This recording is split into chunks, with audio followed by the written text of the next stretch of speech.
Hey guys, I just wanted to talk to you for a few minutes about a scripture that I was reading. It comes from Proverbs 16 and 13, and it says, "Kings take pleasure in honest lips.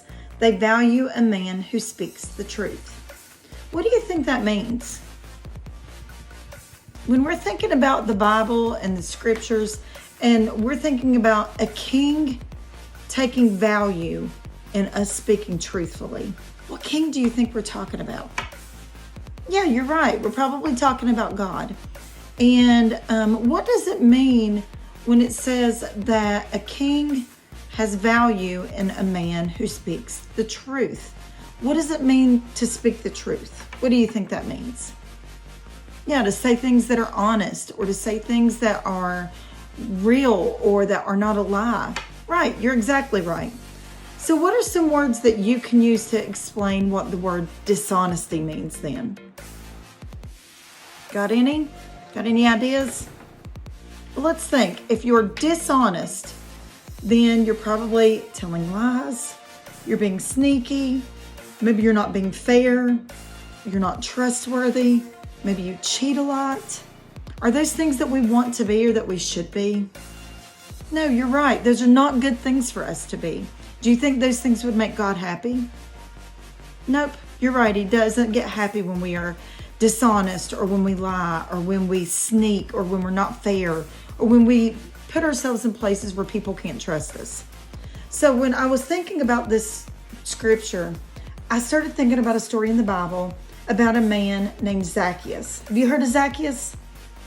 Yeah, we've probably sang songs about him before in the nursery, about him being a wee little man, and he climbed up in a sycamore tree. Do you remember that song? Right, it's the same Zacchaeus.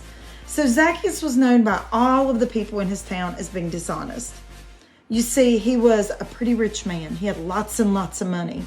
But the problem with that is the way he got his money was he was a tax collector, and he would cheat, and he would lie, and he would do all of these tricks to get people to pay him more money than what they were supposed to. So all of the people in town, they didn't like him at all. Would you like somebody that lied to you all the time, or that tried to trick you all the time, or that maybe cheated you in games that you played? No, we don't like that, do we? We don't like to be around people that treat us that way. Well, that's exactly what happened to Zacchaeus. Nobody in the town liked him, and nobody wanted to be around him because he was dishonest and he wasn't truthful. Do you think God was pleased with him? No, because if we think about Proverbs in the scripture, it says that kings take pleasure in honest lips. They value a man who speaks the truth. Zacchaeus wasn't speaking very much truth, was he? So it just so happened that one day Jesus had come to this town, and there was this large group of people around Jesus. Because if you remember, if you think about you, would you have wanted to go and see Jesus? Would you have wanted to be where Jesus was? I mean, he was doing miracles, and he was just a wonderful person, and people wanted to be around him. So there was this huge crowd around Jesus. And Zacchaeus got to thinking he wanted to see this man named Jesus, see what he was all about. See, here's the problem with Zacchaeus, is he was pretty small, and he was kind of short, and he couldn't see over all of this big crowd of people. So what he did was he climbed up into a tree. And he climbed high up in this tree because he wanted to be able to see over this big crowd and see what Jesus was doing. Now Jesus started walking, and he approaches the tree that Zacchaeus is in. And when he approaches him, he tells Zacchaeus to come down, because Jesus wanted to go and spend time with him in his home. Could you imagine Jesus walking up to you and saying, "Come on, I want to go hang out with you at your house"? What would you do? What would you think? I'd be pretty excited too. Now, here's what happened though. The town people, what do you think they thought about it? You think they were happy that Jesus wanted to go and spend time in Zacchaeus' home with him and his family? I mean, none of them really liked Zacchaeus.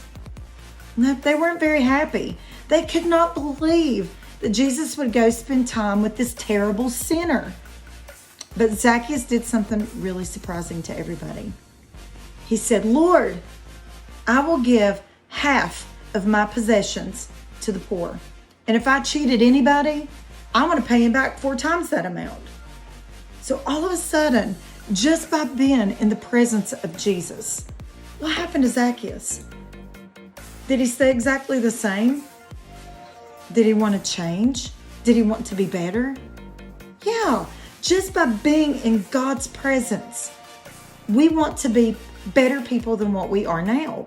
And that's what happened to Zacchaeus. He was standing there with Jesus, and this made him want to be a better person. And so he decided he didn't want to be dishonest anymore. He didn't want to be a cheater or a liar or any of those awful things. And he wanted to make it right with all of the people that he had hurt.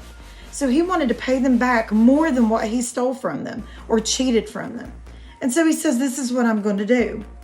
You see, Jesus then said that salvation had come to Zacchaeus' house. Zacchaeus was now saved.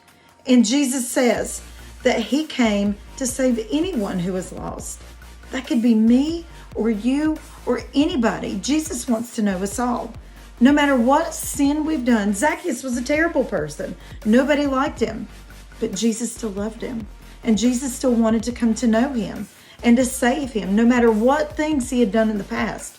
But because Zacchaeus decided and just chose that he wanted to be better because of Jesus, and he wanted to come to know Jesus, he decided he needed to change the things in him that weren't right and weren't good. Now, I want you to think for a second. When Jesus comes into our life and we ask him, we say, Jesus, I've done things wrong in my life and I'm sorry for them and I want you to forgive me. Will you please come into my heart? When we ask Jesus those things, does he make us change things in our lives? Does he say, you have to change and you have to do things different or else? No, he doesn't. He doesn't have to. See, the Bible tells us that God is love. So he's always going to come to us in a loving way. But what happens is when we ask Jesus to come into our hearts and we start to learn about him and we start to know him, we want to be better because we want to please him. Do you remember that scripture that I talked about at the beginning in Proverbs? It says, kings take pleasure in honest lips. They value a man who speaks the truth. That's what happens. We want to do things that are pleasing to the Lord when we come to know him. And Zacchaeus did exactly that. Because he had come to know Jesus, he wanted to please Jesus. He wanted to make him happy. And he wanted to do the things that were right in God's eyes. So that's what made Zacchaeus decide he didn't want to be dishonest anymore. He wanted to be truthful in his life. And that's the same thing that happens to us when we ask God into our lives.